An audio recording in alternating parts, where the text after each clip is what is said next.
Ang tunog na iyon ang gumising kay Leo. Hindi iyon huni ng ibon. Hindi rin kahol ng aso. Ito ay isang bagay sa pagitan. Isang mahaba at nakapananangis na sigaw na pumunit sa nakabibinging katahimikan ng gabi. Kalahating iyak ng isang babaeng nasasaktan. Kalahating ungol ng isang hayop na nasukol. Pinigil ni Leo ang kanyang hininga. Nanatiling hindi gumagalaw sa kanyang lumang papag na umuugong sa bawat niyang galaw. Naramdaman niya ang malamig na pawis sa kanyang noo at ang pagtayo ng bawat balahibo sa kanyang batok. Sa Maynila, sanay siya sa magulong musika ng siyudad.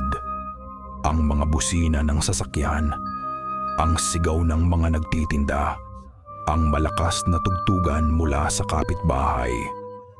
Pero dito sa baryo San Ildefonso, ang katahimikan ay may sariling bigat. Isang katahimikan na napakakapal, kaya't ang anumang tunog ay nagiging kakatwa at nakapangingilabot. At ang tunog na iyon, hindi ito normal.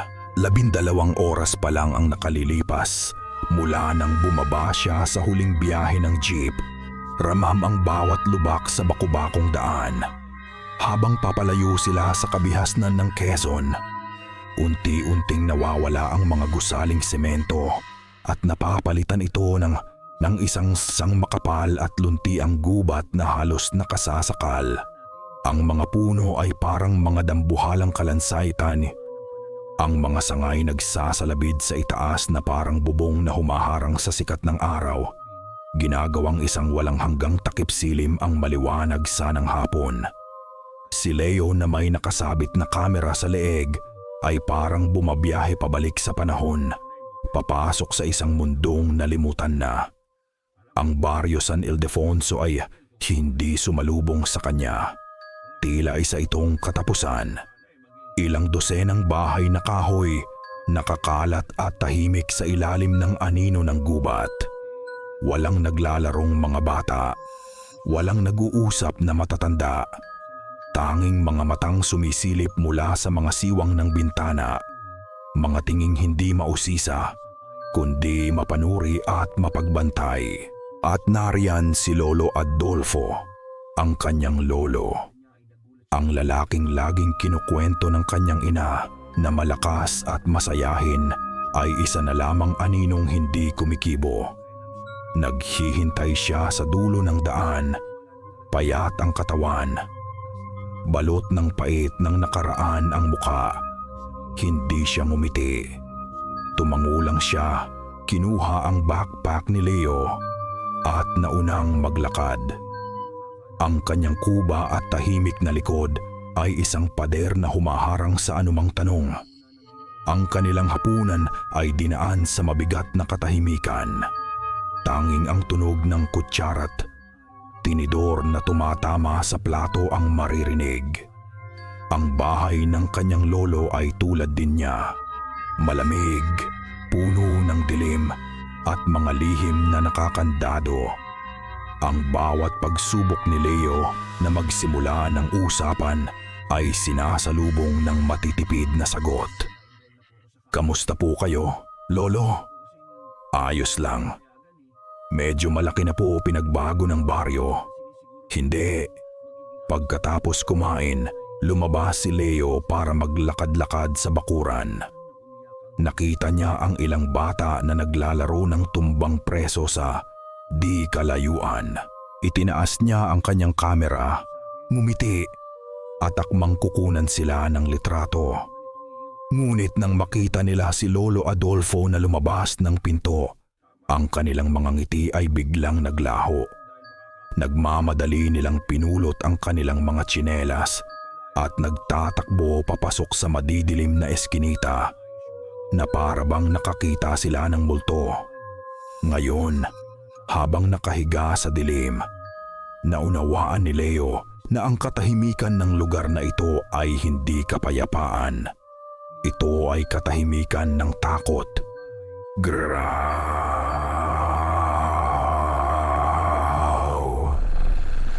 Muling umalingaw-ngaw ang huni. Mas malapit na ngayon at mas puno ng sakit.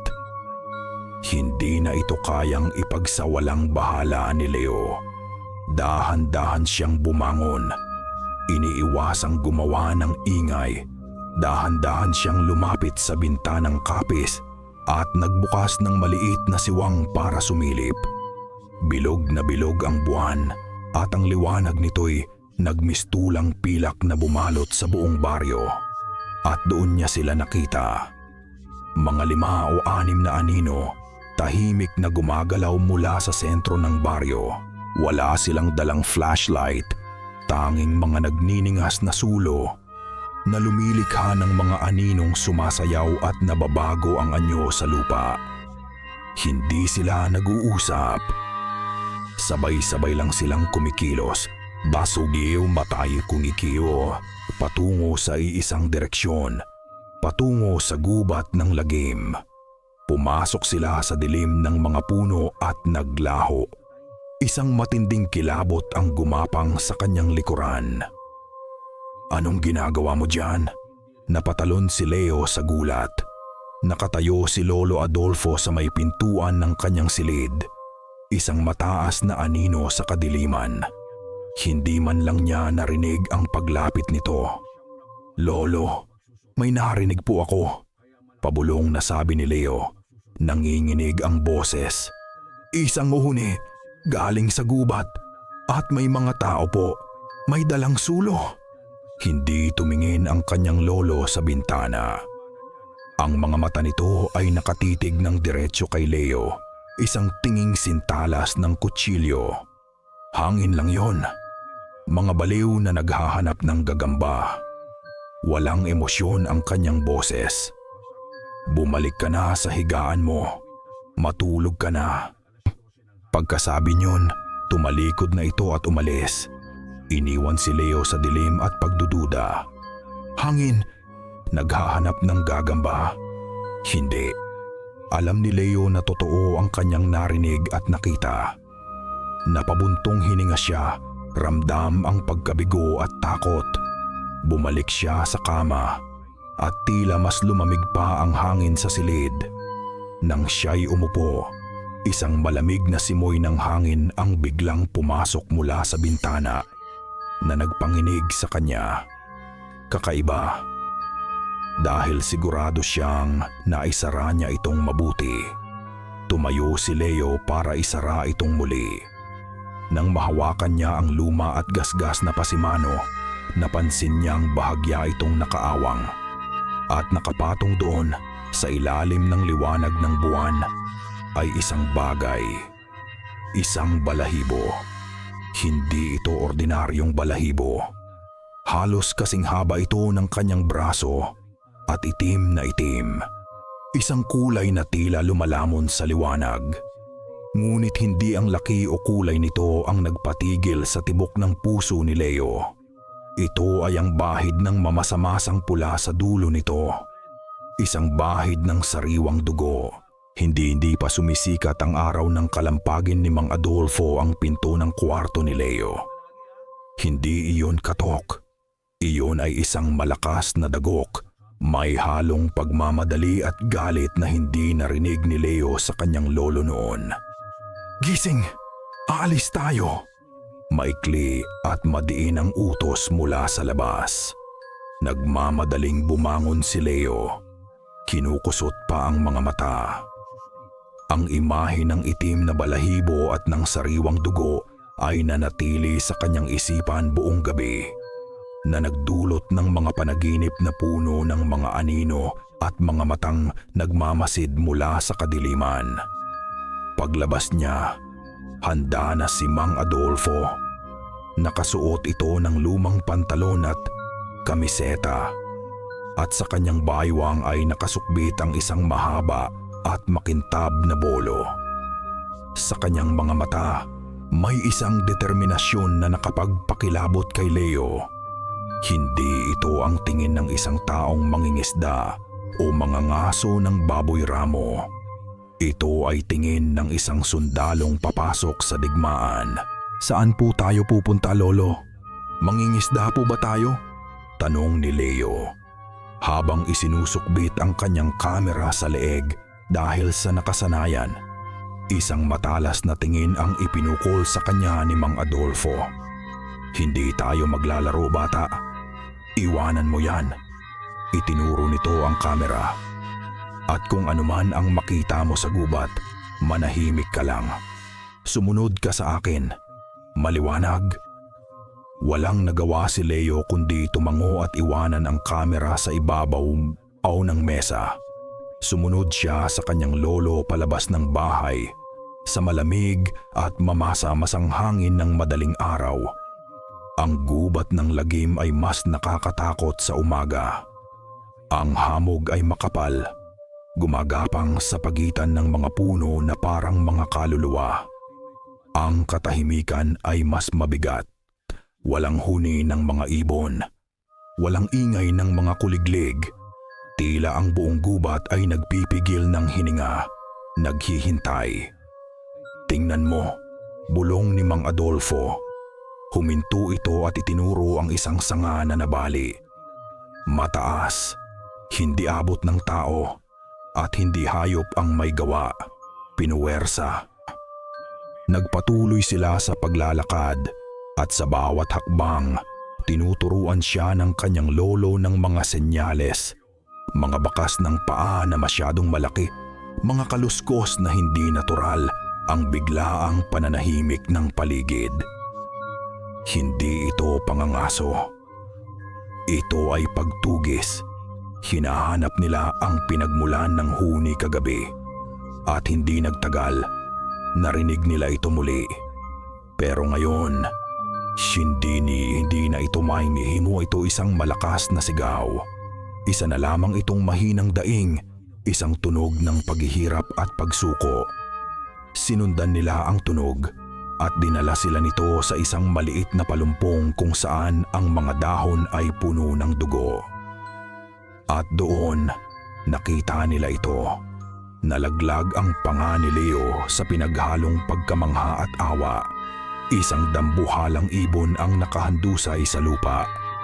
Ang balahibo nito'y sing-itim ng hating gabi, kumikinang na parang obsidian kahit sa madilim na liwanag ng gubat. Ang kanyang leeg ay mahaba at marilag at ang kanyang mga matay kulay ginto, puno ng talino at matinding sakit. Ngunit ang isang pakpak nito ay wasak, nababali sa isang anggulong hindi natural. At nakakapit dito, na may mga ngiping bakal na bumaon ng malalim sa kanyang laman at buto, ay isang malaking bitag para sa oso. "Lolo," bulong ni Leo. Hindi maalis ang tingin sa kagandahan at paghihirap ng nilalang. Ngunit hindi paghanga ang nasa mukha ni Mang Adolfo. Ito ay purong galit at pagkamuhi. "Aswang," ang salitang lumabas sa kanyang bibig na parang lason. Sa isang mabilis na kilos, hinugot niya ang kanyang bolo. Ang bakal nito ay kumislap, handang tumapos ng buhay. "Sandali, Lolo! Wag po!" sigaw ni Leo. At sa isang iglap, ginawa niya ang isang bagay na hindi niya inaasahan. Tumakbo siya at humarang sa pagitan ng kanyang lolo at ng ibon. "Tumabi ka, Leo!" Umalingaw-ngaw ang boses ni Mang Adolfo sa tahimik na gubat. "Halimaw yan. Manloloko. Papahirapan ka lang niyan bago ka patayin." "Pero nasasaktan po siya. Tingnan niyo," sagot ni Leo. Nanginginig ang kanyang boses ngunit hindi umaalis sa kanyang kinatatayuan. Hindi po siya lumalaban. Kailangan niya ng tulong. Tumingin ang ibon. Sa kabila ng sakit, itinaas nito ang kanyang ulo at tumingin ng diretso sa mga mata ni Leo. Hindi ito mga mata ng isang simpleng hayop. Mayroong pag-unawa, takot, at isang pagsusumamo na tumagos hanggang sa kaluluwa ni Leo. At mula sa gintong mata ng ibon, isang butil ng luha ang pumatak, gumulong sa kanyang itim na balahibo. Ang eksenang iyon ang nagpatigil kay Mang Adolfo. Nanatiling nakaangat ang kanyang bolo, ngunit isang pag-aalinlangan ang gumuhit sa kanyang mukha. "Parang awa niyo na, Lolo," pakiusap ni Leo. Mas mahina na ngayon ang boses. "Tingnan lang po natin. Hindi naman po siya nananakit." Ilang segundo silang nagkatitigan, ang apo na puno ng awa at ang lolo na puno ng galit mula sa nakaraan. Sa wakas, dahan-dahang ibinaba ni Mang Adolfo ang kanyang sandata. Isang buntong hininga ng pagkatalo. "Sige," sabi niya. "Tingnan natin. Pero sa oras na gumawa yan ng kahit anong kakatwa, tatabasin ko ang leeg niyan. Naiintindihan mo?" Tumango si Leo puno ng pasasalamat. Dahan-dahan silang lumapit. Nakikita ni Leo ang pagtaas at pagbaba ng dibdib ng ibon. Ang hirap sa bawat paghinga nito.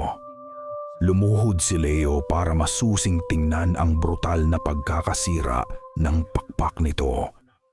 Ngunit nang akmang hawakan na niya ito, biglang nanlisik ang mga mata ng ibon. Nagsimula itong mangisay sa lupa at isang mahinang liwanag ang nagsimulang magmula sa katawan nito. "Leo, lumayo ka," sigaw ni Mang Adolfo. Muling itinaas ang bolo. Pero huli na ang lahat. Si Leo ay parang napako sa kanyang kinatatayuan. Pinapanood ang isang imposible at nakakatakot na pagbabagong anyo. Ang anyo ng ibon ay tila natutunaw at muling nabubuo. Ang mga balahibo ay naging balat, ang tuka ay naging bibig, ang mga pakpak ay naging mga braso. At sa lugar kung saan naroon ang sugatang ibon, ngayon ay may isang babae. Hubad, nanginginig sa takot at sakit. Ang kanyang braso ay duguan at nababali pa rin sa parehong anggulong hindi natural. Itinaas niya ang kanyang mga mata kay Leo. Mga matang puno ng pasasalamat at matinding pagod, bago ito tuluyang nawalan ng malay at bumagsak sa lupa. Sa bawat hibla ng pagkatao ni Mang Adolfo, isang salita lamang ang umuulit-ulit na parang sirang plaka. "Patayin, patayin, patayin." Ngunit ang kanyang mga kamay ay hindi sumunod. Nakatayo siya roon, ang bolo ay nanginginig sa kanyang pagkakahawak habang pinapanood ang kanyang apong si Leo na nagmamadaling hubarin ang sariling t-shirt para itakip sa hubad na katawan ng babae. Nang babaeng ilang sandali lang ang nakalipas ay isang halimaw. "Tulungan niyo po ako, Lolo. Kailangan natin siyang madala sa bahay." Ang pagsusumamo ni Leo, ang kanyang mukha'y balot ng pag-aalala, hindi takot. Nandidiri si Mang Adolfo. Bawat ugat sa kanyang katawan ay sumisigaw na iwanan ang nilalang na iyon upang mamatay sa gubat. Ito ang batas na kanyang pinaniniwalaan buong buhay niya.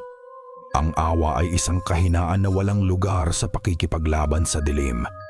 Ngunit sa kanyang harapan ay hindi lamang isang aswang. Nariyan din ang kanyang apo, ang tanging natitirang piraso ng kanyang pamilya na nakatingin sa kanya ng may buong pagtitiwala. Sa huli, ang pagmamahal sa kanyang apo ang nanaig sa kanyang puot. Sa isang malalim na buntong hininga na puno ng pait, isinukbit niyang muli ang bolo sa kanyang baywang. "Buhatin natin," sabi niya. Ang boses ay kasing tigas ng tuyong kahoy. Ang pagbuhat sa babae ay isang uri ng pagpapahirapa para kay Mang Adolfo. Ang kanyang balat ay malambot at mainit, balat ng tao, ngunit sa isipan ni Adolfo, nararamdaman niya ang lamig at gaspang ng kaliskis ng halimaw. Ang amoy ng dugo mula sa kanyang sugat ay nagpaalala sa kanya ng ibang dugo. Sa isang gabi, maraming taon na ang nakalilipas, tahimik nilang tinahak ang daan pabalik. Habang naglalakad, naramdaman ni Mang Adolfo ang pagbabago sa paligid. Ang gubat na kanina'y tahimik lang ay tila nagkaroon na ngayon ng libu-libong mata. Bawat kaluskos ng dahon, bawat pagaspas ng hangin ay parang isang banta. Alam niya sa kaibuturan ng kanyang kaluluwa na hindi sila nag-iisa. May mga nagmamasid. Pagdating sa bahay, maingat nilang inihiga ang babae sa lumang papag kung saan natutulog si Leo. Habang si Leo ay naghahanap ng malinis na tela at tubig, si Mang Adolfo ay sandaling napasandal sa hamba ng pinto. Hinahayaan ang sarili na balikan ang isang alaala na pilit niyang ibinabaon gabi-gabi. Ang pagaspas. Iyon ang una niyang narinig. Isang malakas at mabilis na pagaspas ng dambuhalang pakpak na sinundan ng nakabibinging sigaw ng kanyang asawang si Elena mula sa bakuran. Binitiwan niya ang inaayos na lambat at kumaripas ng takbo palabas. Dala ang bolo. Huli na ang lahat.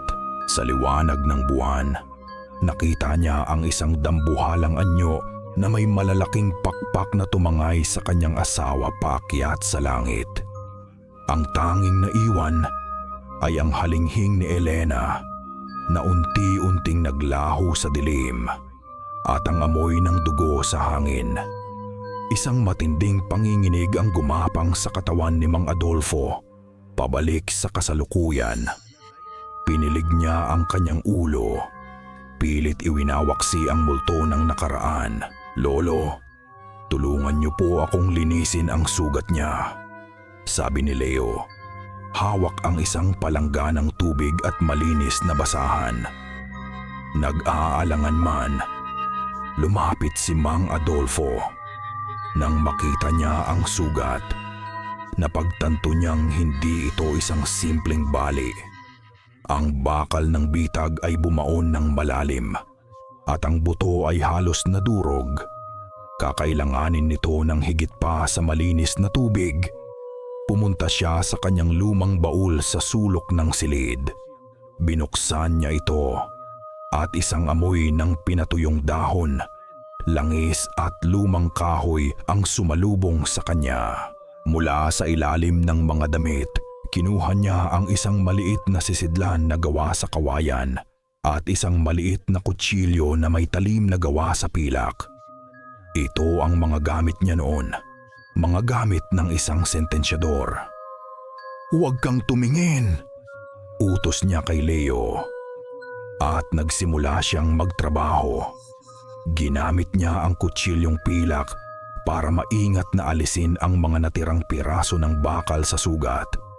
Bawat hiwa ay nagdudulot ng mahinang ungol mula sa babae, kahit ito'y walang malay. Pagkatapos, binuksan ni Adolfo ang sisidlan at kumuha ng maitim at malagkit na bagay. Isang pinaghalong ugat ng mga halaman at dasal na siya lang ang nakakaalam. Ipinahid niya ito sa sugat. Ang amoy nito'y mapait at matapang. Habang ginagawa niya ito, napansin niya ang isang bagay sa leeg ng babae. Isang maliit na kwintas na gawa sa buto na may nakaukit na kakaibang simbolo. Hindi niya ito makilala. Nang matapos sila at nabalutan na ng malinis na tela ang braso ng babae, isang katahimikan ang muling bumalot sa kanila. Ngunit hindi ito ang katahimikan ng kapayapaan. Napansin ni Mang Adolfo na ang baryo ay hindi na kasing tahimik tulad kaninang umaga. May mga bulungan, mga boses na masyadong mahina para maintindihan, ngunit naroroon, parang mga bubuyog na nag-uumpukan. Sumilip siya sa bintana at nakita niya ang kanyang mga kapitbahay. Nakatayo sa labas ng kani-kanilang bakod, hindi gumagalaw. Nakatingin lahat sa direksyon ng kanyang bahay. Hindi nagtagal. Isang katok ang narinig nila sa pinto. Isang magalang ngunit mapilit na katok. Nagkatinginan si Leo at Mang Adolfo. Dahan-dahang lumapit si Adolfo sa pinto. Ang kamay ay nakahawak muli sa puluhan ng kanyang bolo. Pagbukas niya, si Kapitan Romy ang naroon, ang pinuno ng baryo. Isang lalaking may malapad na ngiti, ngunit may mga matang hindi marunong ngumiti. Kasama niya ang dalawa pang tanod. Mang Adolfo, magandang hapon. Bati ng kapitan. Ang boses ay masyadong magalang, masyadong malumanay. Napadaan lang kami, may mga nagulat kasi. May narinig daw na kakaibang huni mula sa gubat kaninang umaga. Nais lang naming siguraduhin na ligtas ang lahat. Ang mga mata ng kapitan ay hindi nakatingin kay Adolfo. Ang mga ito'y lumalagpas sa kanyang balikat, sumusubok na silipin ang madilim na loob ng bahay. Ayos lang kami dito, Kap, sagot ni Adolfo. Ang kanyang katawan ay nakaharang sa pinto. Isang baboy ramo lang na nahuli sa bitag. Naasikaso na namin. Isang kasinungalingan. Alam nilang pareho na isa itong kasinungalingan. Ngumiti muli ang kapitan. Ganoon ba? Mabuti naman kung ganoon. Alam mo na, Adolfo, sa panahon ngayon, mahirap na. Kailangan nating protektahan ang kapayapaan ng ating baryo. Anumang bagay na kakaiba ay maaaring magdulot ng gulo. Ang diin sa salitang kakaiba ay isang malinaw na babala. Pagkatapos ay tumingin ang kapitan kay Leo na nakatayo sa likuran ni Adolfo. O Leo, iho, magbakasyon ka lang sana dito. Huwag mong hayaang madamay ka sa anumang gulo. Hindi na hinintay ni Adolfo ang sagot ng kanyang apo. Salamat sa pag-aalala, Kapitan. Marami pa kaming ginagawa. At dahan-dahan ngunit mariin niyang isinara ang pinto. Nang mawala na ang mga anino sa labas, humarap si Adolfo kay Yowa, kay Leo. Makinig ka sa akin. Sabi niya, ang boses ay puno ng bigat.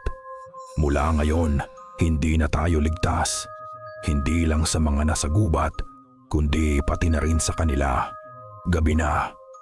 Nagising ang babae sa gitna ng lagnat. Bumubulong ng mga salitang hindi maintindihan. Dante, ang kasunduan. Parating na siya. Paulit-ulit niyang sinasabi. Pinakain siya ni Leo ng kaunting sabaw. Habang si Mang Adolfo naman ay abala sa paglalagay ng asin sa bawat bintana at pintuan at nagsasabit ng mga bungkos ng bawang. Mga lumang paniniwala, mga lumang sandata. Ngunit sa gabing ito, iyon na lamang ang kanyang pinanghahawakan. Nang bumagsak ang dilim, isang panibagong katahimikan ang bumalot sa bahay. Isang katahimikan na mas masahol pa sa ingay. Isang katahimikan na naghihintay. At doon nagsimula ang mga tunog. Una, isang mahinang kaluskos sa bubong. Baka daga lang, sabi ni Adolfo sa sarili. Ngunit ang kaluskos ay naging pagkayod. Malakas, marahas, parang mahahabang kuko na pilit bumabaon sa yero. Sunod, sa mga dingding na gawa sa amakan. Kaskas, kaskas, kaskas. Mula sa labas, tila may isang bagay o maraming bagay na pilit gumagawa ng butas para makapasok. Nakatayo si Leo sa gitna ng sala, nanlalaki ang mga mata sa takot. Si Mang Adolfo naman ay kinuha ang kanyang bolo. Ang mga ugat sa kanyang braso ay litaw na litaw sa higpit ng kanyang hawak. Lolo, ano po yon? Nanginginig na tanong ni Leo. Hindi sumagot si Adolfo. Ang kanyang mga mata ay galit na nakatitig sa pinto, sa mga bintana, sa lahat ng posibleng pasukan. At bigla, huminto ang lahat ng tunog. Katahimikan. Mas nakabibinging katahimikan. Walang kaluskos, walang pagkayod. Kahit ang mga kuliglig sa labas ay tumigil sa pag-awit. Dahan-dahang lumapit si Mang Adolfo sa siwang ng kanilang bintana.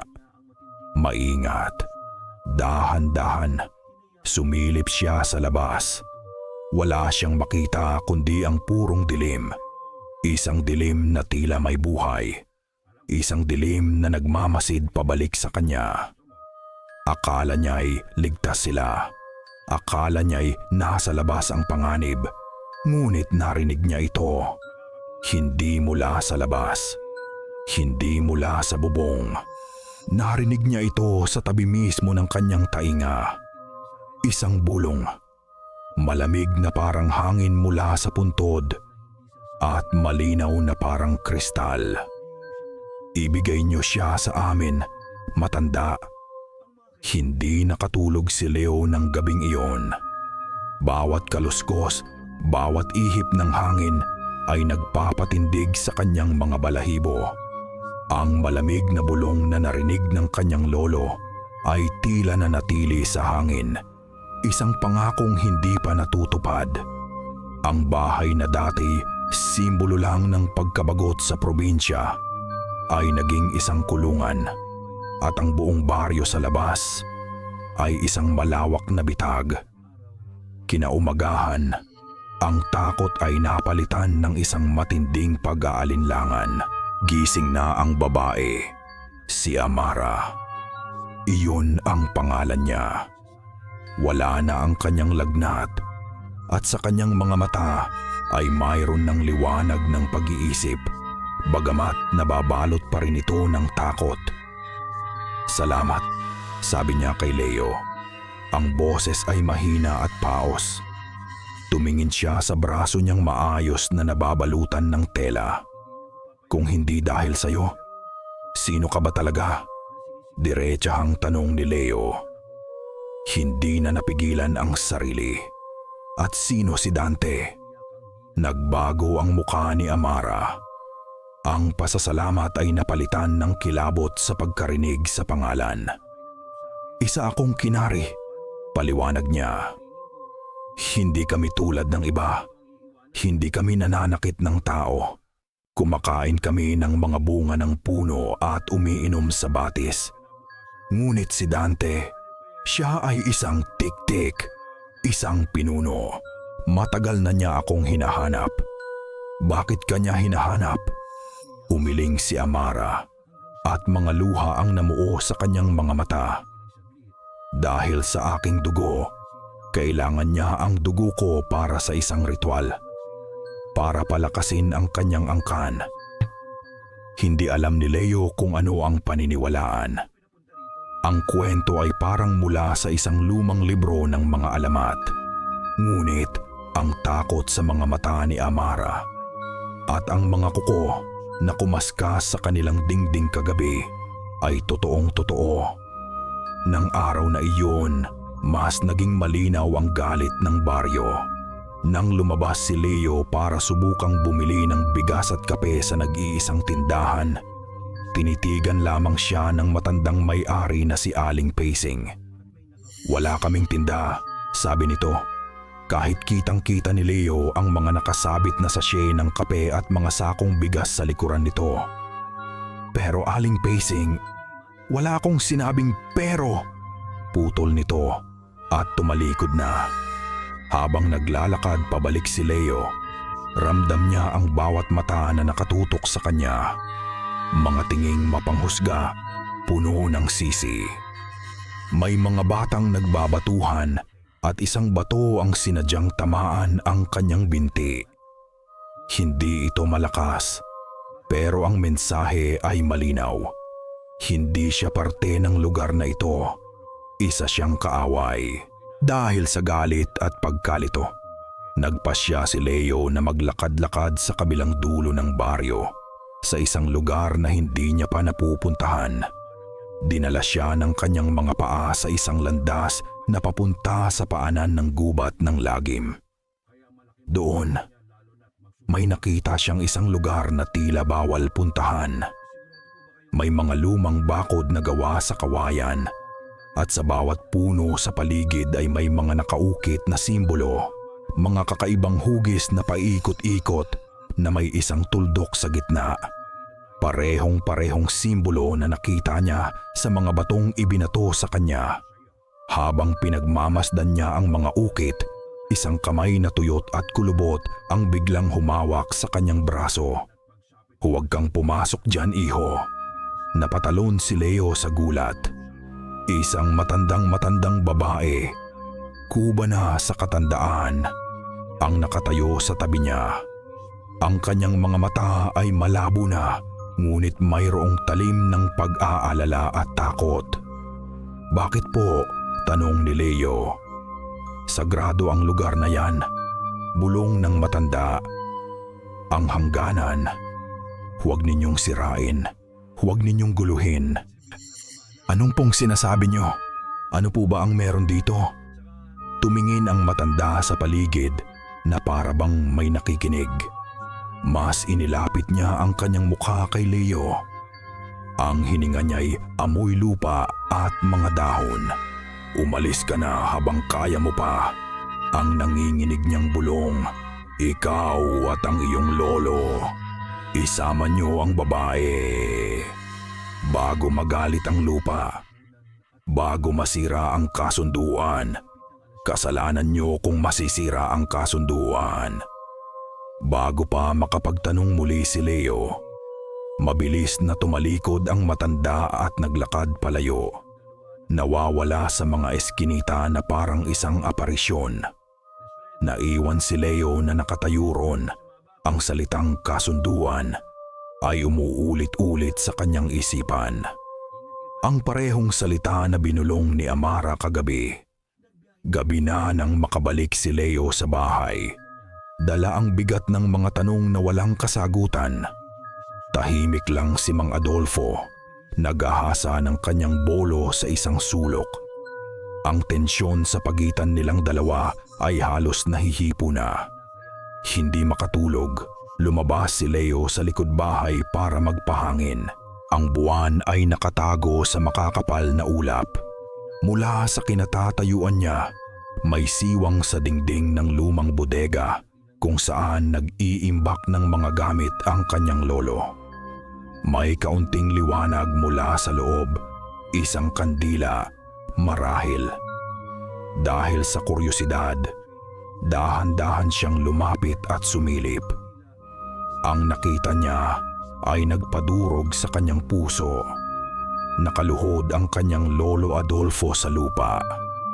Sa kanyang harapan, sa ibabaw ng isang lumang baul, ay isang larawan na kupas na. Ang larawan ng kanyang lola Elena noong kabataan nito, nakangiti. Umiiyak si Mang Adolfo. Hindi malakas, ngunit maririnig mo ang bigat at sakit sa bawat hikbi. Hinahaplos niya ang larawan. "Patawarin mo ako, Elena," bulong ng kanyang lolo sa gitna ng mga luha. "Patawarin mo ako. Hindi ko alam kung ano ang gagawin. Pinili ko noon ang baryo. Pero ngayon, ang apo natin. Hindi ko alam kung ano ang tama." Napatakip si Leo sa kanyang bibig. Pinipigilan ang sariling humikbi. Sa sandaling iyon, ang kanyang lolo ay hindi isang matapang na mangangaso o isang sentensyador. Isa lamang siyang matandang lalaki. Binabagabag ng isang desisyon na ginawa niya maraming taon na ang nakalilipas. Isang desisyon na ngayon ay bumabalik para singilin siya. Pinanood ni Mang Adolfo Mutasco mula sa siwang ng bintana ang kanyang apo at ang babaeng aswang na nag-uusap sa salas. Nakikita niya ang pag-aalala sa mukha ni Leo at ang takot sa mga mata ni Amara. Isang ordinaryong eksena ng 2 taong nag-aalala sa isa't isa. Ngunit para kay Adolfo, ito ay lason na unti-unting pumapatay sa lahat ng kanyang pinaniniwalaan. Ang mga salita ni Leo kagabi tungkol sa kasunduan, "Dantay badip masububabang," na narinig niya mula sa matanda sa gubat, at ang pag-iyak niya sa bodega Habang kausap ang larawan ni Elena, ang lahat ng iyon ay naghalo-halo sa kanyang isipan, lumilikha ng isang bagyo ng pagdududa at galit. Hindi na niya kayang manahimik. Kailangan niya ng mga sagot. Kinuha niya ang kanyang bolo, hindi para gamitin, kundi para magbigay ng lakas. Lumabas siya ng bahay nang walang paalam. Ang bawat hakbang niya sa maalikabok na daan ng baryo ay mabigat at may layunin. Ang mga taong baryo na kanina'y nagbubulungan ay biglang nanahimik nang makita siyang paparating. Nag-iiwasan sila ng tingin, nagbibigay daan. Tila alam nila kung saan siya pupunta. Tila alam nila ang digmaang magsisimula na. Dire-diretso siya sa bahay ng kapitan na nagsisilbi ring kanilang munting opisina. Hindi na siya kumatok. Itinulak niya ang pinto at pumasok. Nakatayo roon si Kapitan Romy, nag-aaral ng isang lumang mapa ng kanilang lupain. Nang makita niya si Adolfo at ang galit sa mga mata nito, hindi siya nagulat. Tila inaasahan na niya ito. Dahan-dahan niyang inilapag ang mapa. "Adolfo," sabi niya, kalmado ang boses. "Alam kong darating ka." "Ano ang kasunduan, Romy?" tanong ni Adolfo. Ang bawat salita ay mabigat na parang bato. Napabuntong hininga ang kapitan. Kumuha siya ng isang bote ng lambanog at 2 baso. "Maupo ka muna. Mahabang kwento ito." "Hindi ako nauuhaw sa alak mo. Nauuhaw ako sa katotohanan," giit ni Adolfo na natiling nakatayo. Sumandal ang kapitan sa kanyang mesa. Ang peking ngiti ay nawala na sa kanyang mukha at napalitan ng isang anyo ng pagod at pagiging praktikal. "Ang kasunduan," simula niya, "ay mas matanda pa sa ating dalawa. Mas matanda pa sa ating mga lolo. Ito ang dahilan kung bakit payapa ang San Ildefonso, kung bakit masagana ang ating ani, kung bakit hindi tayo ginagambala ng mga nasa labas." "Anong kapalit?" tanong ni Adolfo, kahit alam na niya sa kaibuturan ng kanyang puso ang sagot. "Balanse," sabi ng kapitan. "Lahat ng bagay sa mundo ay may katumbas. Kapayapaan para sa isang buhay, isang alay sa bawat henerasyon, isang kaluluwang ibinibigay sa gubat para hindi sila lumabas at kunin tayong lahat." Naramdaman ni Adolfo na nanlamig ang kanyang buong katawan. "Si Elena," bulong niya. Anong kinalaman niya rito? Sa unang pagkakataon, nag-iwas ng tingin ang kapitan. Tumingin siya sa bintana, sa mga puno ng gubat ng lagim sa "Di kalayuan at matalino kang tao, Adolfo. Alam mo na ang sagot." At sa sandaling iyon, ang mga alaala ay bumalik kay Adolfo na parang hampas ng alon. Ngunit ngayon, ang mga alaala ay mayroon ng bagong masasamang kahulugan. Naalala niya ang gabi ng pagkamatay ni Elena. Naalala niya hindi lang ang sigaw at ang pagaspas. Naalala niya ang mga kapitbahay, ang ama ni Kapitan Romy, ang mga matatanda sa baryo na pumigil sa kanya.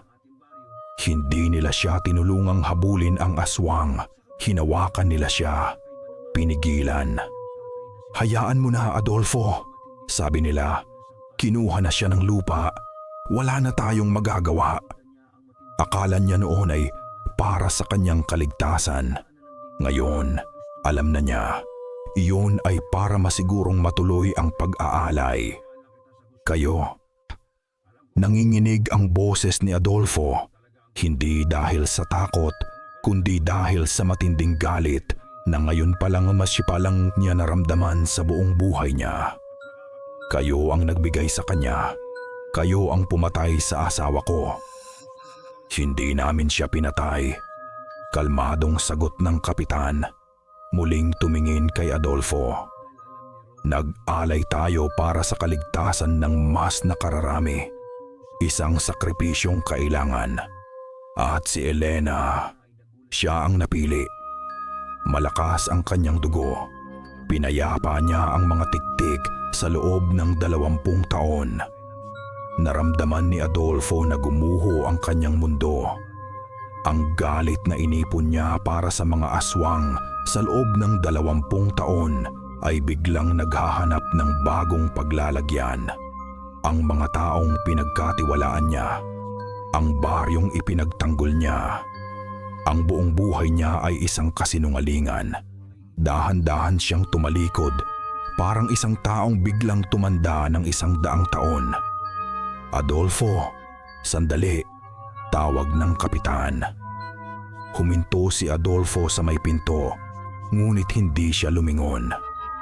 Lumipas na ang 20 taon. Nagugutom na sila ulit. Nagiging marahas. Ang huni kagabi, ang pag-atake sa bahay mo. Mga babala na iyon, kailangan na nilang masingil ang utang. Nanatiling tahimik si Adolfo. Ang dugo ni Elena ang nagpatibay sa kasunduan para sa henerasyon natin.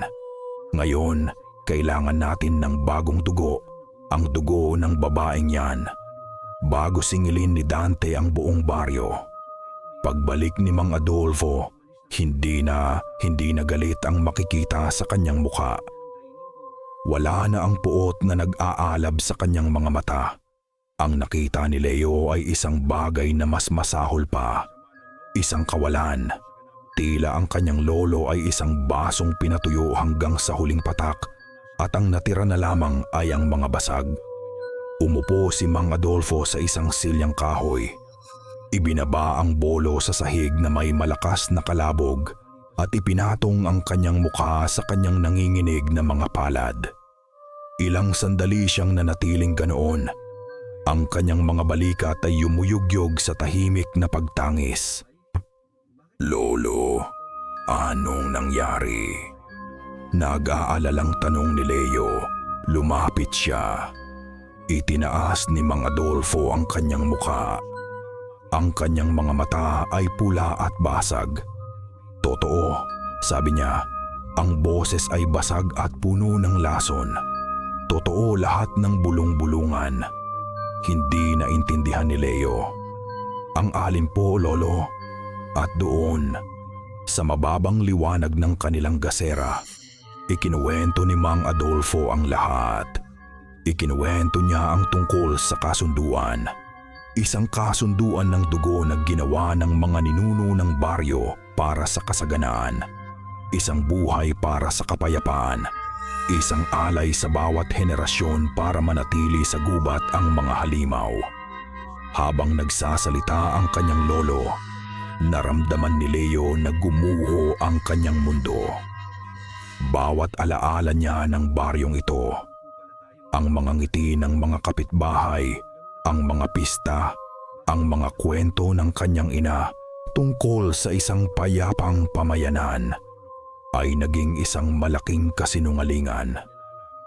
At ang lola mo, si Elena, ipinagpatuloy ni Mang Adolfo, nanginginig ang boses. Hindi siya random na biktima, Leo. Hindi siya sinalakay lang. Siya ang alay ng aming henerasyon. Ibinigay nila siya. Pinabayaan nila siyang mamatay para sa kanilang mga sarili. Hindi. Bulong ni Leo, umaatras. Hindi totoo yan.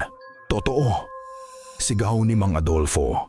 At sa unang pagkakataon, nakita ni Leo ang luha na bumagsak mula sa mga mata ng kanyang lolo. At ngayon, gusto nilang ibigay siya. Itinuro niya si Amara, na tahimik na nakikinig mula sa sulok. Ang kanyang mukha ay kasing putla ng buwan. Naramdaman ni Leo na kumukulo ang dugo sa kanyang mga ugat. Ang awa na naramdaman niya para sa mga taga-baryo ay napalitan ng purong galit. Sila ang mga halimaw. Sila na makinahanda na nagtatago sa likod ng mga ngiti at pagiging relihiyoso. ay handang mag-alay ng isang inosente para lang sa sarili nilang kapakanan. Hindi, mariing sabi ni Amara, at lahat sila ay napatingin sa kanya. Tumayo siya, kahit halata ang sakit sa kanyang braso. Hindi ninyo naiintindihan. Hindi isang bagong alay ang gusto ni Dante. Anong ibig mong sabihin? Tanong ni Adolfo. Ang kasunduan ay isang sumpa hindi lang para sa inyo, kundi pati na rin para sa amin. Paliwanag ni Amara. Ang kanyang boses ay puno ng bigat. Itinatali nito ang angkan ni Dante sa gubat na ito. Hindi sila makakalabas. Hindi sila makakalayo. Nakakulong sila dito. At ang dugo ng alay ang nagpapanibago sa lakas ng kanilang kulungan. Nagpatuloy siya. Ang aking dugo, iba ito. Nagmula ako sa isang linya ng mga kinari na kayang sirain ang mga lumang sumpa. Hindi niya ako kailangan para sa isang ritual na magpapatibay sa kasunduan. Kailangan niya ako para sa isang ritual na wawasak dito. Isang malamig na takot ang gumapang sa puso ni Leo. Kung masisira ang kasunduan, malaya na sila. Sagot ni Amara. Malaya nang gawin ang gusto nila. At ang una nilang gagawin ay ubusin ang baryong ito hanggang sa huling bato bilang paghihiganti sa daan-daang taon ng kanilang pagkakakulong. Sa wakas, naunawaan nila ang kabuuan ng kanilang sitwasyon. Isang katotohanang mas masahol pa sa kanilang inaakala. Nasa pagitan sila ng dalawang nag-uumpugang bato. Sa isang panig, ang baryo na handang pumatay kay Amara para ipagpatuloy ang isang huwad na kapayapaan. Sa kabilang panig, si Dante at ang kanyang angkan na gustong gamitin si Amara para magpakawala ng isang impyerno sa lupa. Walang kakampi, walang matatakbuhan. Kailangan nating umalis, sabi ni Leo. Ang kanyang isip ay biglang naging malinaw. Ngayon din, bago pa nila tayo makuha, bago pa niya tayo mahanap, tumango si Mang Adolfo. Ang kawalan sa kanyang mga mata ay napalitan ng isang desperadong determinasyon. Tumayo siya at kinuha ang isang lumang bag. Nagsimula siyang maglagay ng kaunting pagkain, tubig at lahat ng kutsilyong pilak na mahanap niya. Dadaan tayo sa likod, sa may sapa, sabi ni Adolfo. Alam ko ang daan palabas ng gubat na hindi dumadaan sa baryo. Sa isang sandali, nagkaroon sila ng pag-asa. Isang maliit na sinaa sa gitpit. Sa gitna ng kadiliman, isang plano, isang pagkakataong makatakas. Ngunit ang pag-asa sa San Ildefonso ay panandalian lamang. Habang naghahanda sila, isang tunog ang pumunit sa katahimikan ng gabi. Isang malakas, malungkot at umaalingaw-ngaw na tunog. Ang tunog ng isang tambuli. Sinundan ito ng sigawan. Maraming sigawan. Galit. Mula sa labas, nakita nila ang paglitaw ng maraming ilaw. Hindi ito ilaw ng mga gasera. Ito ay ang gumagalaw na apoy ng daan-daang sulo. Sumilip si Leo sa bintana at ang kanyang puso ay tila tumigil sa pagtibok. Isang malaking grupo ng mga taga-baryo, pinangungunahan ni Kapitan Romy, ay nagmamartsa patungo sa kanilang bahay. Lahat sila ay may dalang sulo at itak. Ang kanilang mga mukha ay hindi na mukha ng mga kapitbahay. Ang mga ito'y mukha ng isang hukom na handa nang ilabas ang hatol. Wala nang daan para tumakas. Sila ay napapaligiran na. Ang tunog ng tambuli ay parang isang hatol ng kamatayan. Para kay Leo, ang bawat ugong nito ay isang pako na ibinabaon sa kanilang kabaong. Dito! Sigaw ni Mang Adolfo Ang pagiging sentensyador ay muling bumalik sa kanya. Ang kaninang anyo ng pagkatalo ay napalitan ng bakal na determinasyon. Harangan ang pinto. Isara ang lahat ng bintana. Bilis! Gumagalaw sila na parang iisang tao. Itinutulak ng purong adrenalin at takot. Itinumba nila ang mabigat na mesang gawa sa Nara at isinandal sa pangunahing pinto. Ipinako ni Mang Adolfo ang mga bintana gamit ang mga lumang tabla. Si Amara, kahit sugatan, ay tumutulong sa abot ng kanyang makakaya. Ang kanyang mukha ay isang maskara ng pagsisisi. "Kasalanan ko to," bulong niya. "Dapat ay hindi na ako nagpunta rito. Manahimik ka," sabi ni Adolfo, hindi dahil sa galit, kundi dahil sa pagmamadali. "Walang may kasalanan dito kundi sila. Ngayon, kailangan nating mabuhay." Sa labas, ang mga sigaw ay mas malinaw na. Hindi na ito isang magulong ingay.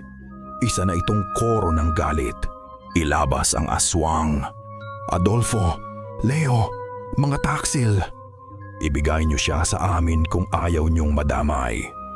Narinig nila ang malakas na paglagabog ng kawayang bakod sa kanilang harapan.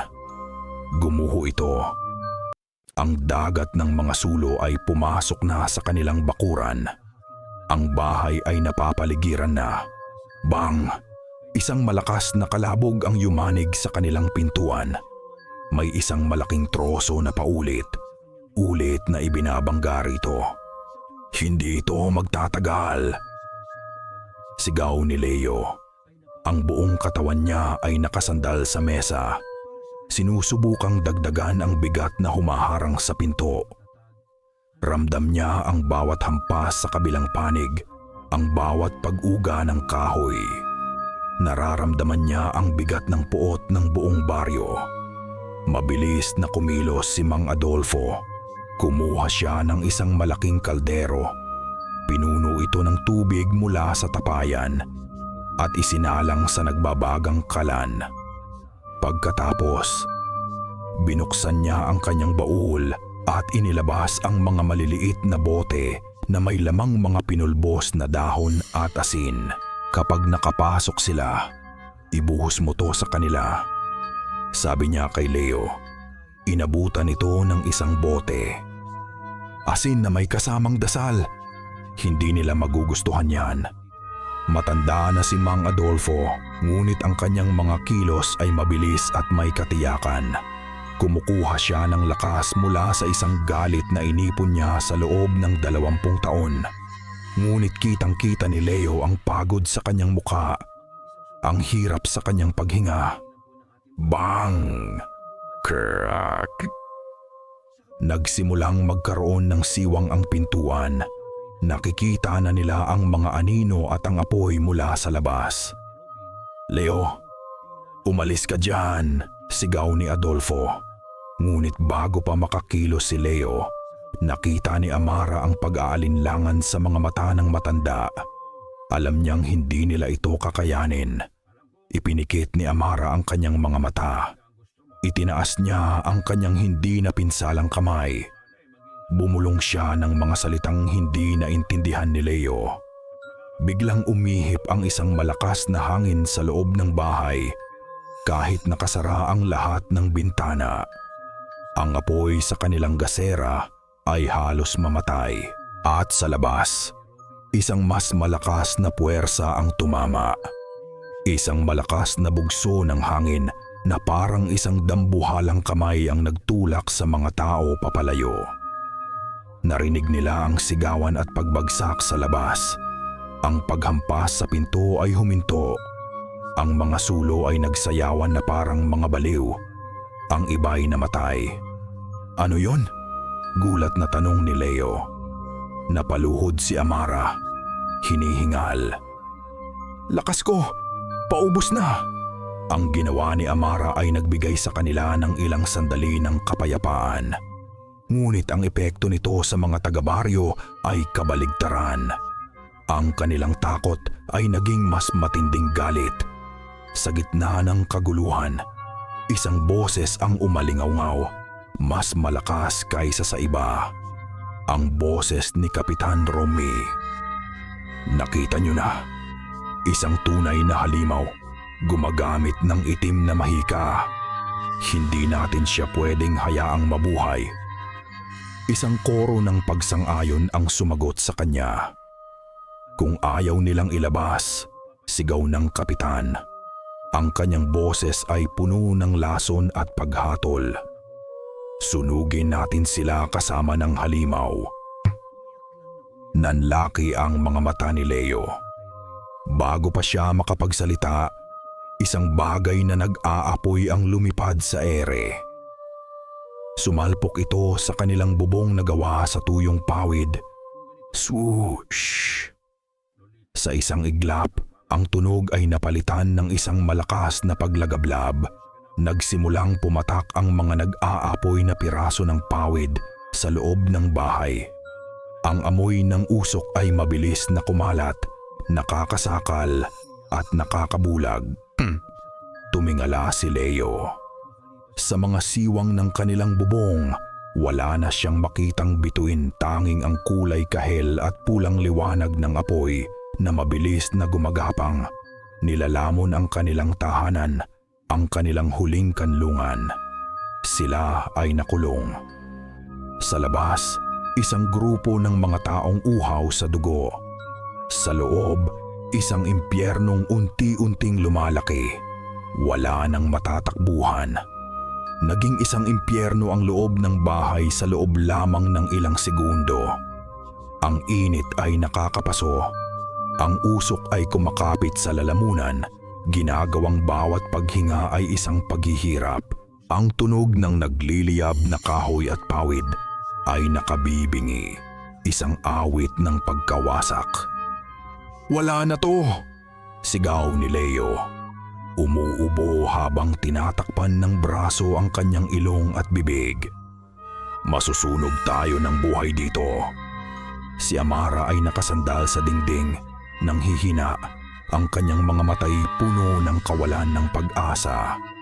Ngunit si Mang Adolfo, sa gitna ng apoy at kaguluhan, ay tila naging kalmado. Isang kakaibang kapayapaan ang bumalot sa kanya. Ang kapayapaan ng isang taong gumawa na ng kanyang huling desisyon. Tumingin siya kay Leo, at sa gitna ng usok, nakita ni Leo ang isang tingin na hindi pa niya nakita mula sa kanyang lolo. Isang tingin ng malinis at dalisay na pagmamahal. "Hindi ka dito mamamatay, apo," sabi ni Adolfo. Ang kanyang boses ay mahinahon ngunit matatag.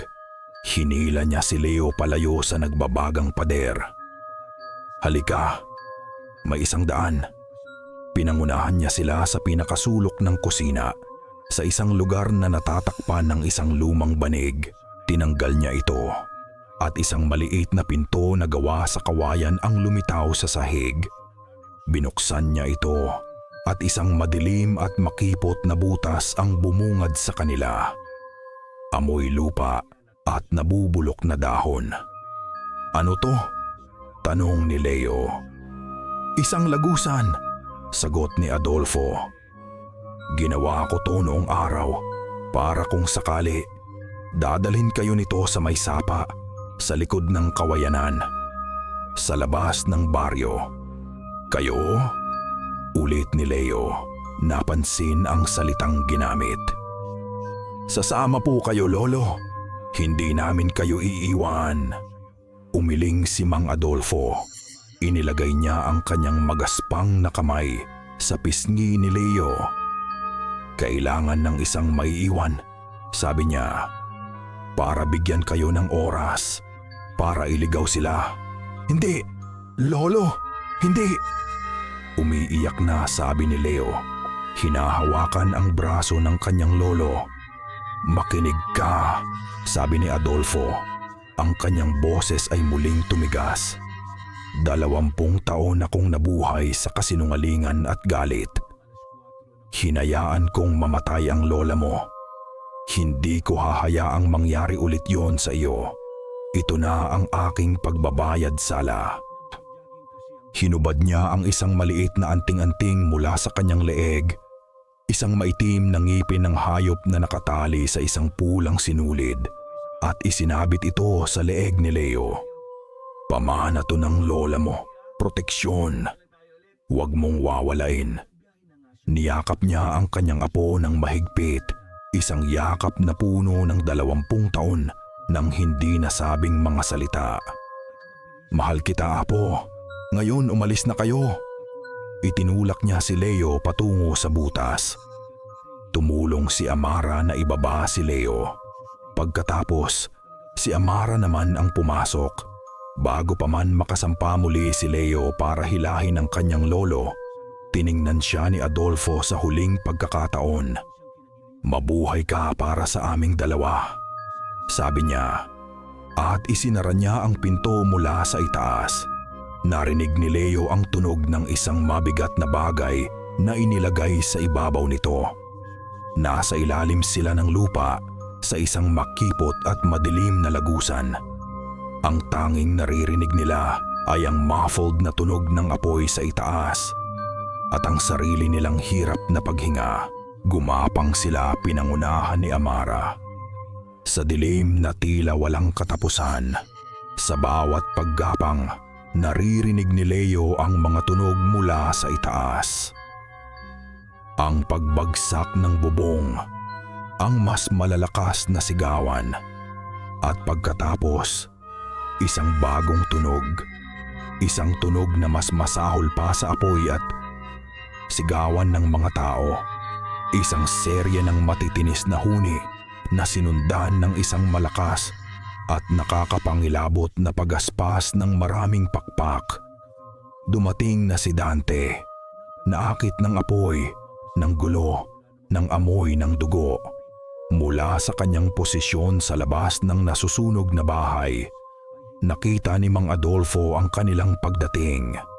Mga dambuhalang anino na bumulusok mula sa langit, mas maitim pa kaysa sa gabing walang buwan. Ang mga taga-baryo ay nagsigawan sa takot at nagsimulang mag-atrasan. Huli na. Ngumiti si Mang Adolfo, isang mapait na ngiti. Itinaas niya ang kanyang bolo. "Halikayo mga demonyo," bulong niya. "Halikayo at kunin niyo ang dapat sa inyo."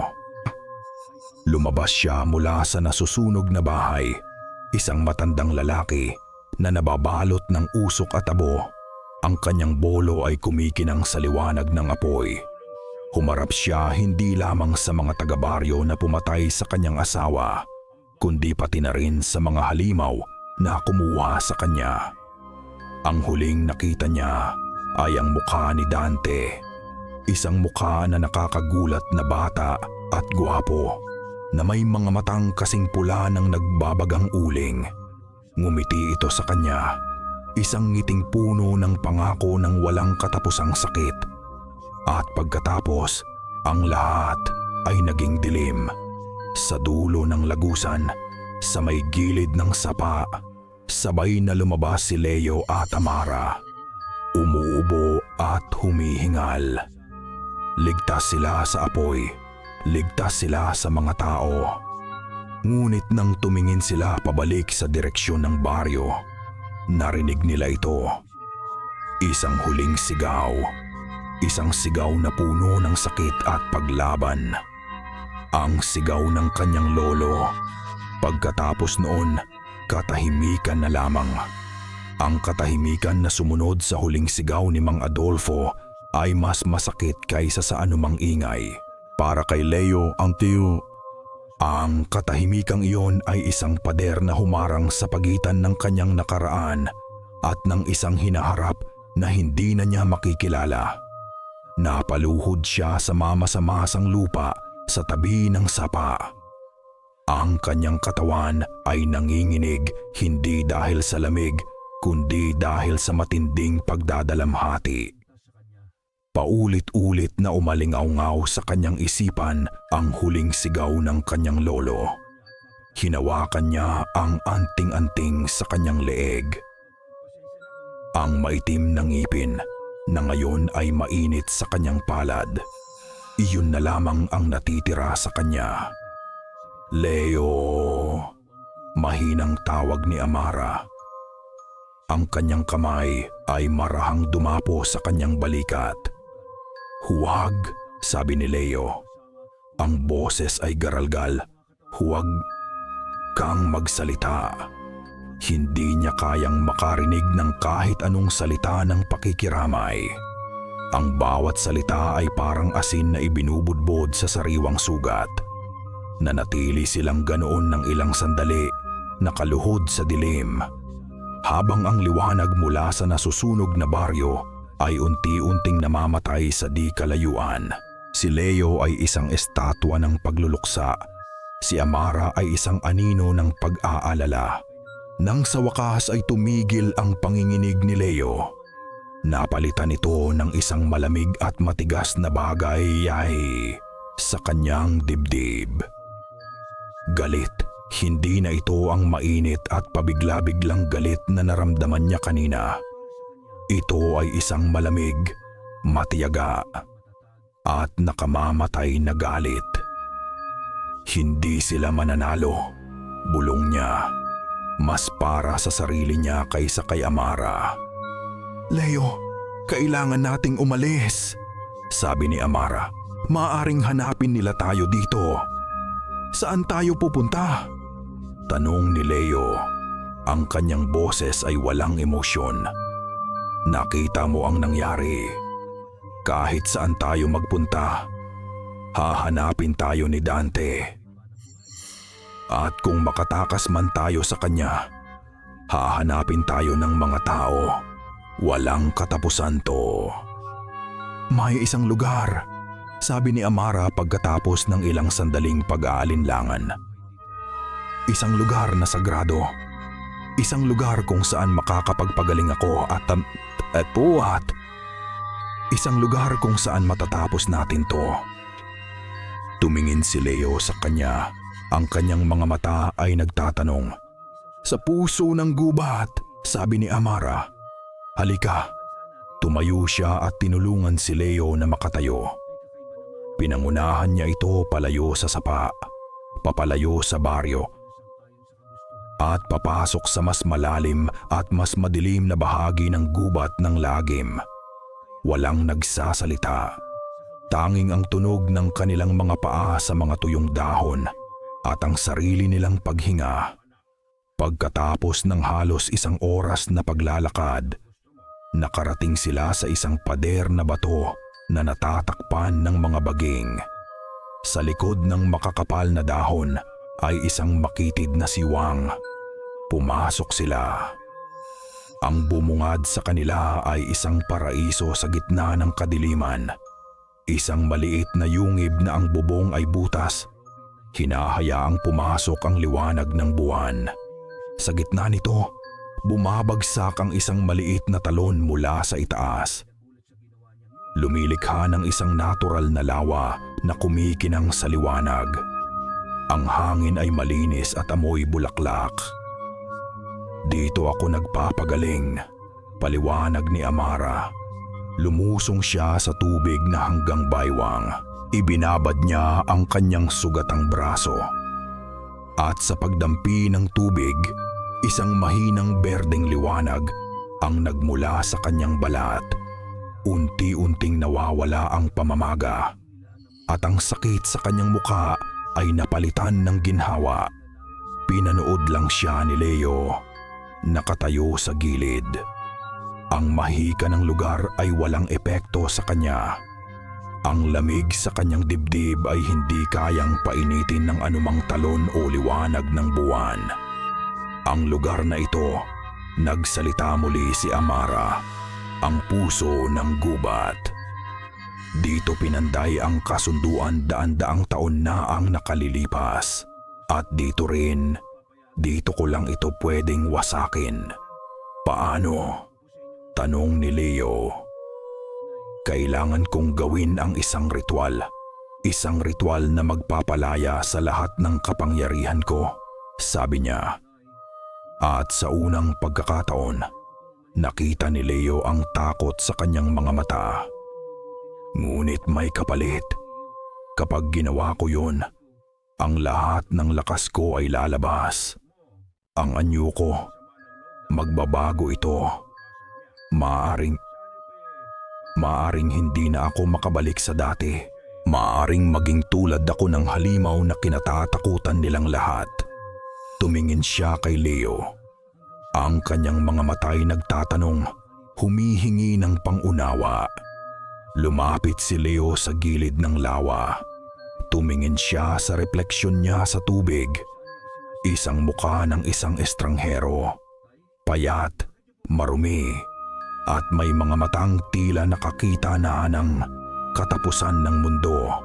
Wala na ang ngiti, wala na ang pagiging inosente ng isang estudyanteng taga Maynila. "Gawin mo," sabi niya. Ang kanyang boses ay matigas at walang pag-aalinlangan. Hindi para sa baryo, hindi para iligtas sila. Gawin mo para sa lolo ko, gawin mo para sa atin. Tumingin siya kay Amara at ang galit sa kanyang puso ay nagkaroon ng layunin. Wawasakin natin ang kasunduan at pagkatapos, haharapin natin si Dante at tatapusin natin ang lahat ng ito ngayong gabi. Tumango si Amara. Isang bagong determinasyon ang lumitaw sa kanyang mukha. Lumabas siya mula sa tubig. Ang kanyang lakas ay tila bumalik na. Tumayo siya sa gitna ng yungib, sa ilalim mismo ng liwanag ng buwan. Ipinikit niya ang kanyang mga mata at nagsimulang bumigkas ng mga salitang sinauna at makapangyarihan. Nagsimulang yumanig ang lupa. Ang tubig sa lawa ay umalon. Ang hangin ay umihip ng malakas sa loob ng yungib. Ngunit hindi lang hangin ang gumalaw. Mula sa madidilim na pasukan ng yungib kung saan sila pumasok kanina, isang anino ang humarang sa liwanag ng buwan. Sunod-sunod, dahan-dahan. Isang pares ng nagbabagang pulang mata ang lumitaw sa dilim. Pagkatapos, isa pa at isa pa, hanggang sa ang buong pasukan ay napupuno na ng mga matang puno ng gutom at galit. Ang angkan ni Dante, nahanap na sila nito. POV, Leo. Ang takot ay isang pamilyar na kaibigan. Naramdaman na ito ni Leo sa buong magdamag. Ang malamig nitong yakap, ang pamilyar nitong bulong sa kanyang tainga. Ngunit ang takot na nararamdaman niya ngayon ay iba. Hindi na ito ang takot ng isang biktima. Ito ay ang matalas at nag-aalab na takot ng isang sundalong nasa bingit ng kamatayan. Amara. Sigaw niya, ngunit ang dalaga ay tila nasa ibang mundo na. Nakapikit pa rin ito. Ang mga braso'y nakaunat, patuloy sa pagbigkas ng sinaunang ritual. Ang liwanag sa paligid niya ay lalong lumalakas at ang lupa ay mas lalong yumayanig. Nasa kalagitnaan na siya. Hindi na siya pwedeng tumigil. Isang nakakabinging katahimikan ang bumalot sa yungib na binasag lamang ng mahinang pag-awit ni Amara. Mula sa dilim, dahan-dahang humakbang pasulong ang isang anyo, papalabas sa anino at papasok sa liwanag ng buwan. Si Dante. Mas nakakatakot siya sa malapitan. Ang kanyang mukha ay perpekto na parang inukit mula sa marmol ng isang baliw na anghel. Ngunit ang kanyang mga mata ay purong impyerno. Dalawang nagbabagang uling na walang emosyon kundi gutom at kapangyarihan. Ngumiti siya. Isang ngiting hindi umabot sa kanyang mga mata. Isang matapang na batang kinari. Sabi ni Dante, ang kanyang boses ay malalim at malamyos, ngunit may pahiwatig ng bakal sa ilalim. Sinusubukang sirain ang laruan na nagbigay sa atin ng tahanan sa loob ng maraming siglo. At ikaw, tumingin siya kay Leo. Ang alagang tao, ang anak ng taksil. Automatikong hinawakan ni Leo ang anting-anting sa kanyang leeg. Wala siyang bolo, wala siyang baril. Ang tanging dala niya ay ang mga alaala ng itinuro ng kanyang lolo at ang bigat ng galit sa kanyang puso. Hindi mo siya makukuha, sabi ni Leo. Ang kanyang boses ay mas matatag kaysa sa inaasahan niya. Tumawa si Dante. Isang tawang malamig at walang saya. Talaga? At paano mo ako pipigilan, munting tao?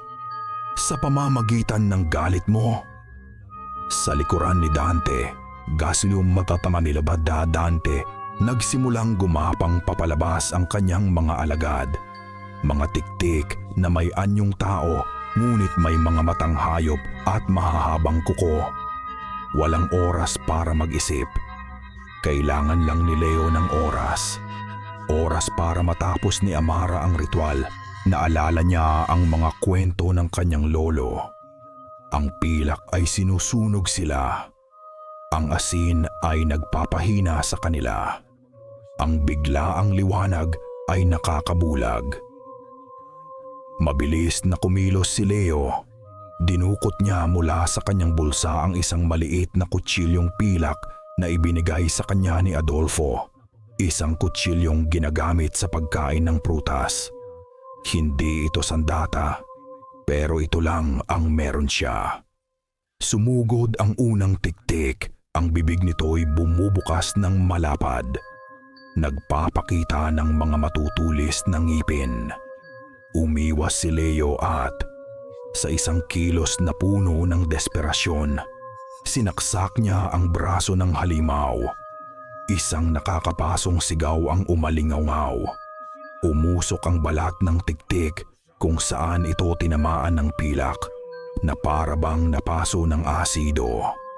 Nagbigay ito kay Leo ng inspirasyon. Tumakbo siya patungo sa gilid ng yungib kung saan nakakalat ang mga gamit na naiwan niya. Nandoon ang kanyang lumang bag at sa loob ang kanyang pinakamamahal na kamera. Bago pa man makalapit ang dalawa pang tiktik, itinutok ni Leo ang kamera sa kanila at pinindot ang buton. Click! Flash! Ang biglaang puting liwanag ay sumabog sa dilim. Napasigaw ang mga tiktik. Tinakpan ang kanilang mga mata na hindi sanay sa artipisyal na liwanag. Naging isang nakamamatay na sayaw ang laban. Umiiwas si Leo, gumugulong ginagamit ang bawat sulok ng yungib.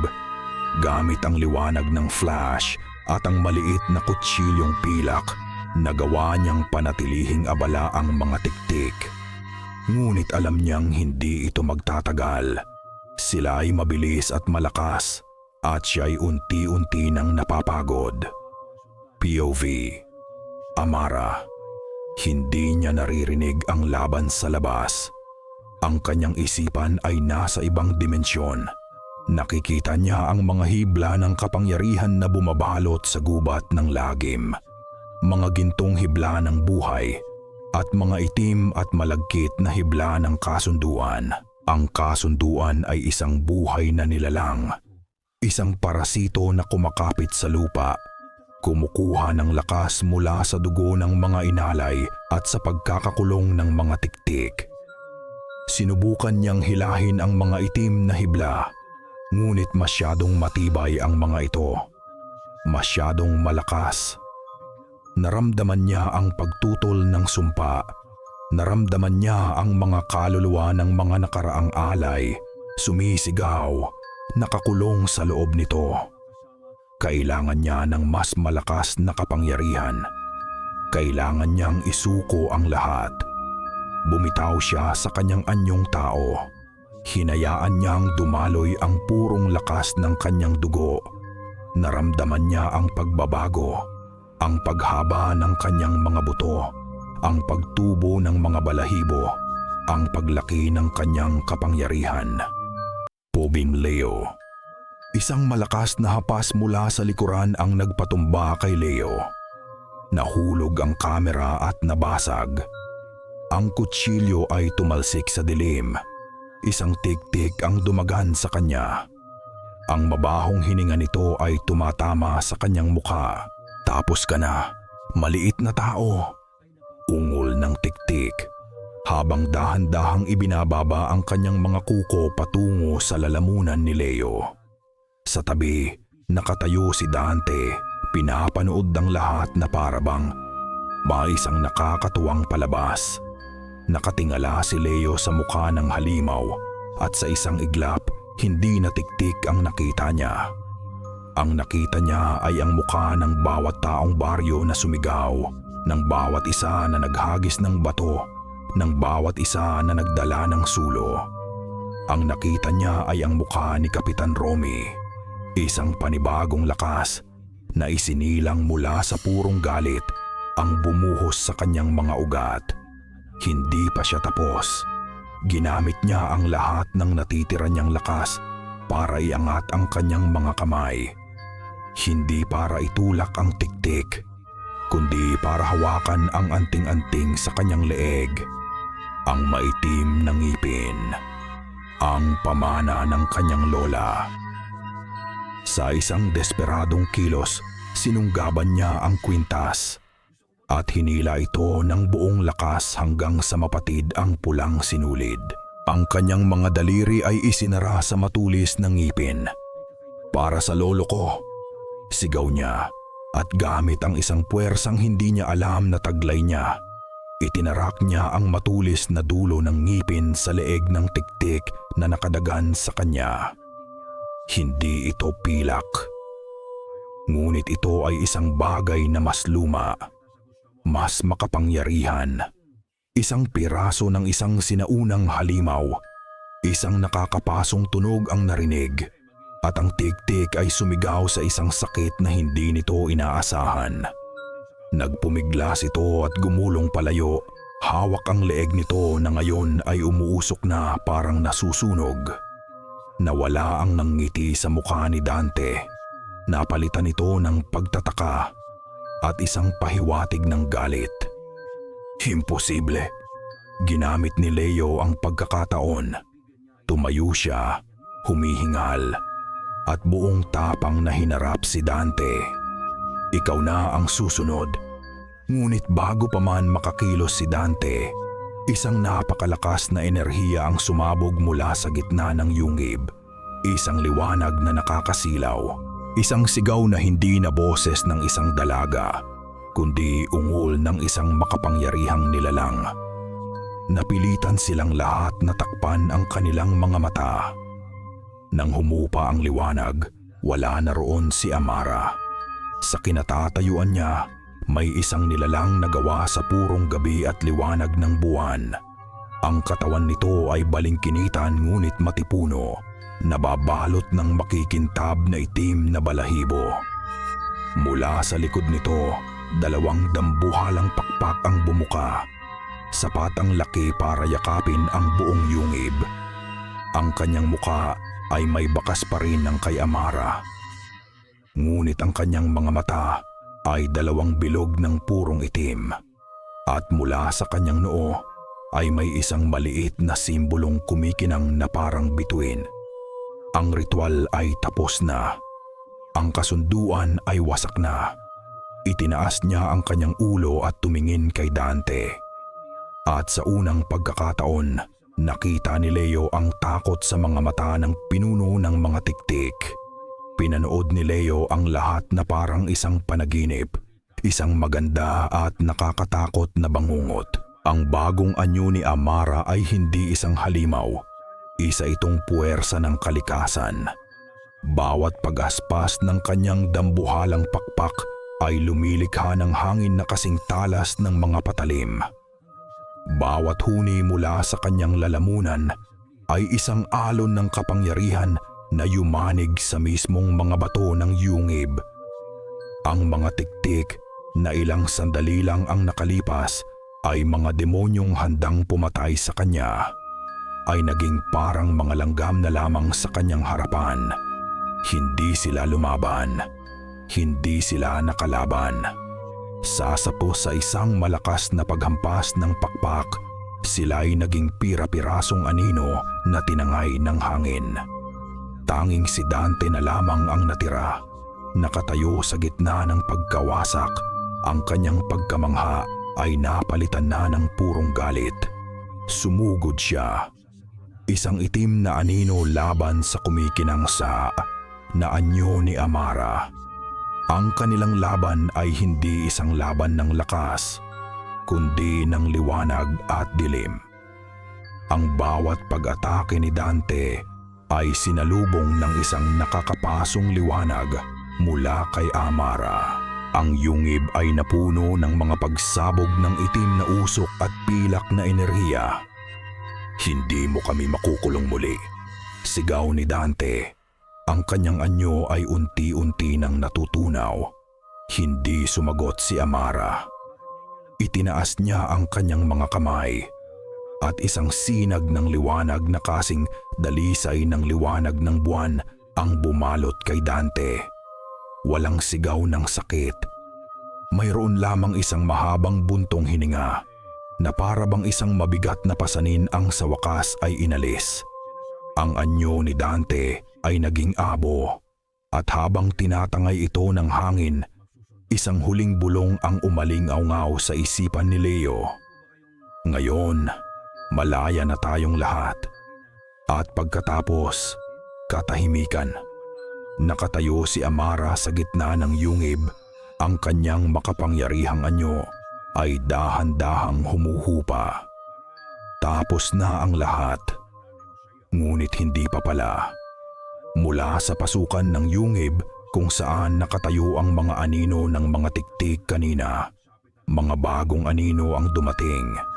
Ngunit ang mga aninong ito ay may dalang sulo at mga itak. Ang mga taga-baryo, pinangunahan ni Kapitan Romy. Malamang ay sinundan nila ang ingay ng laban. Huminto sila sa bungad ng yungib. Ang kanilang mga mukha ay nagpapakita ng pagod mula sa pagtakbo.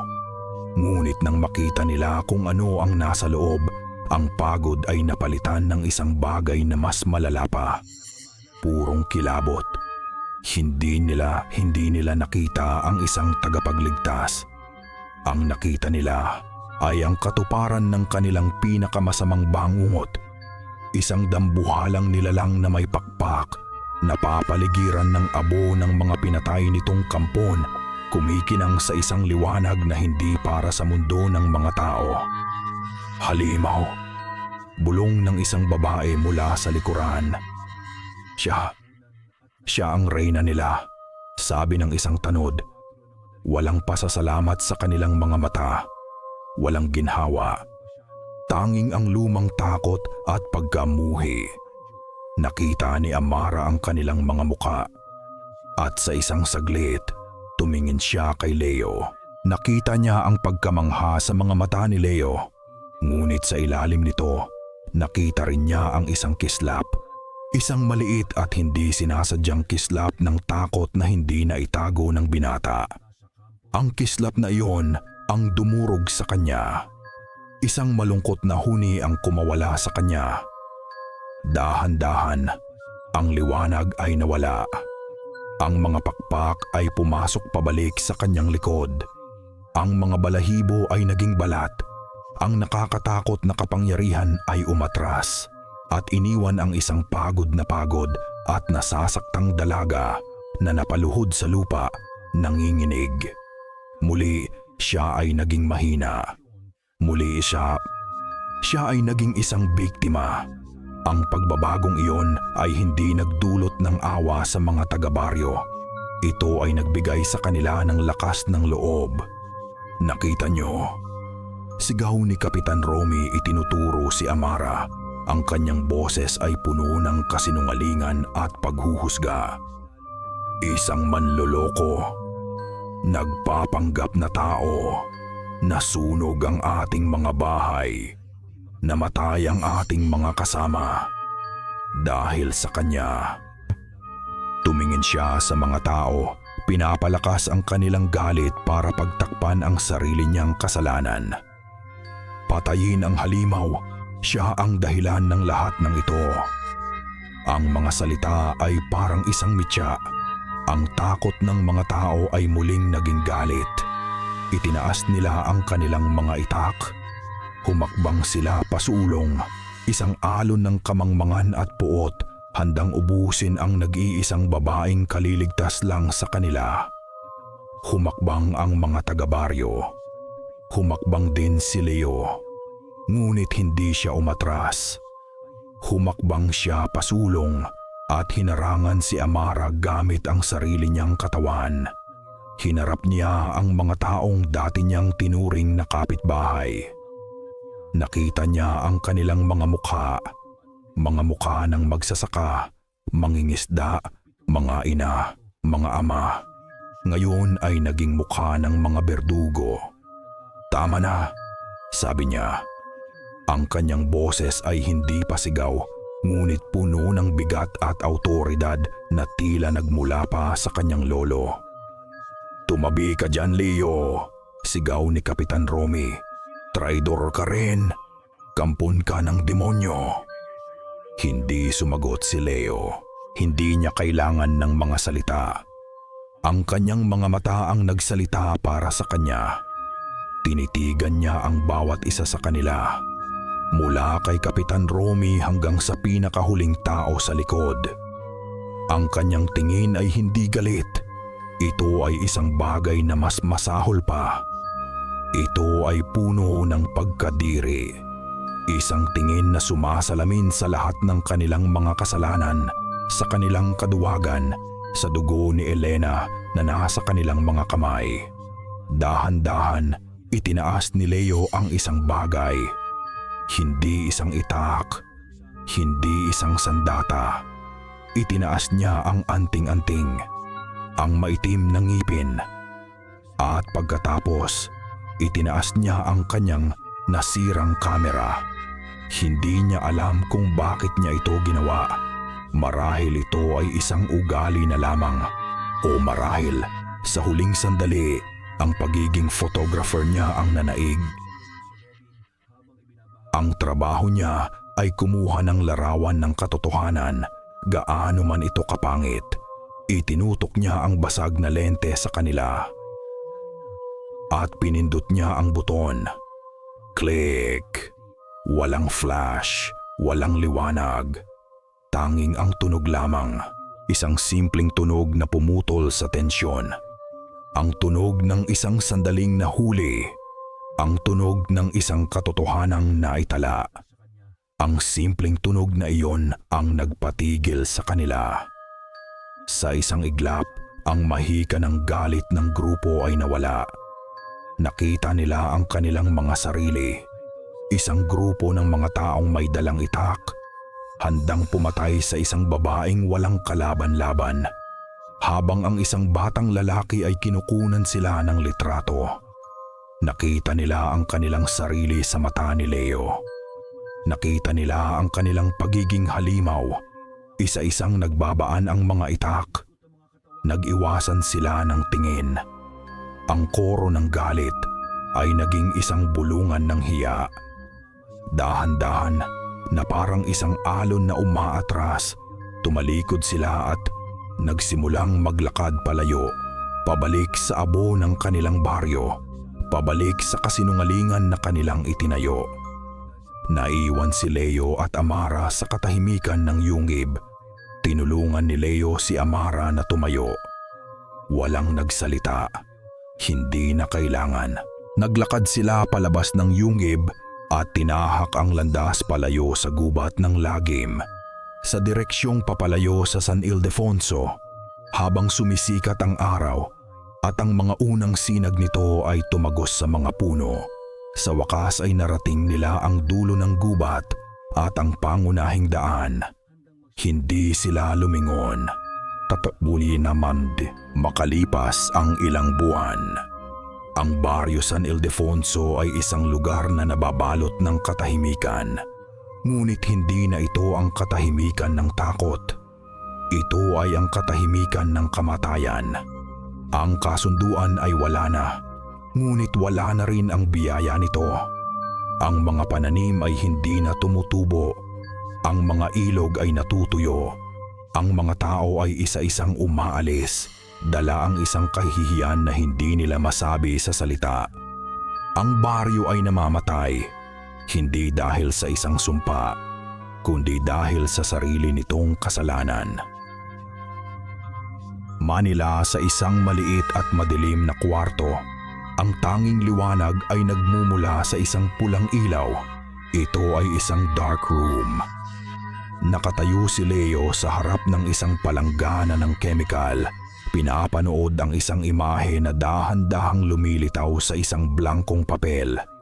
Ito ang huling litratong kinunan niya sa kanyang nasirang kamera. Ang larawan ng mga taga-baryo na may mga itak at sulo. Ang kanilang mga mukha'y balot ng galit at takot. Isang larawan ng katotohanan. Ngunit hindi iyon ang larawang nakasabit na sa kanyang pader. Sa pader, may isang larawan na matagal na niyang nirepaso at inayos. Ang larawan ni Amara na kinunan niya noong una silang magkita. Noong siya'y isa pa lamang dalaga na may takot sa mga mata. Ngunit sa larawan, binago niya ito. Ginamit niya ang kanyang kaalaman sa sining para ipakita kung ano talaga ang nakita niya. Hindi niya nakita ang isang halimaw o isang biktima. Ang nakita niya ay isang nakaligtas.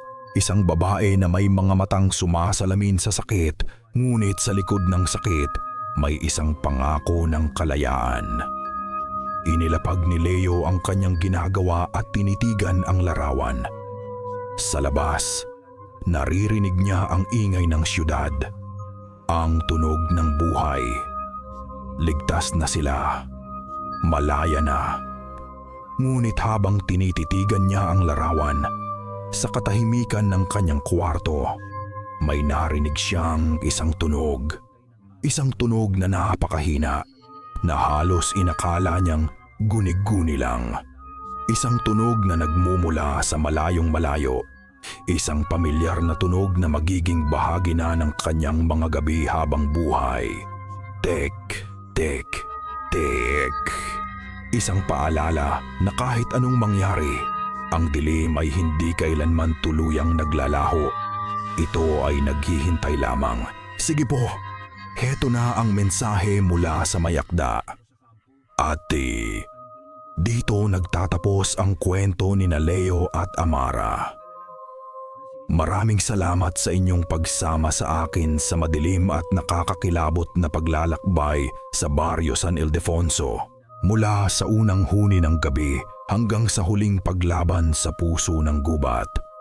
Naway nadaman niyo ang bigat ng takot, ang lakas ng pag-asa, at ang kapangyarihan ng mga lumang paniniwala.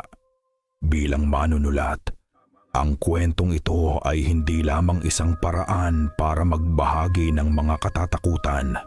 Ito rin ay isang pagsubok sa ating sariling paniniwala, sa ating kakayahang umunawa sa mga hindi natin nauunawaan, at sa ating obligasyon na protektahan ang mga nangangailangan. Sa bawat karakter na aking nilikha, sinubukan kong isalamin ang iba't ibang bahagi ng ating pagkatao, ang liwanag at dilim, ang kabutihan at kasamaan.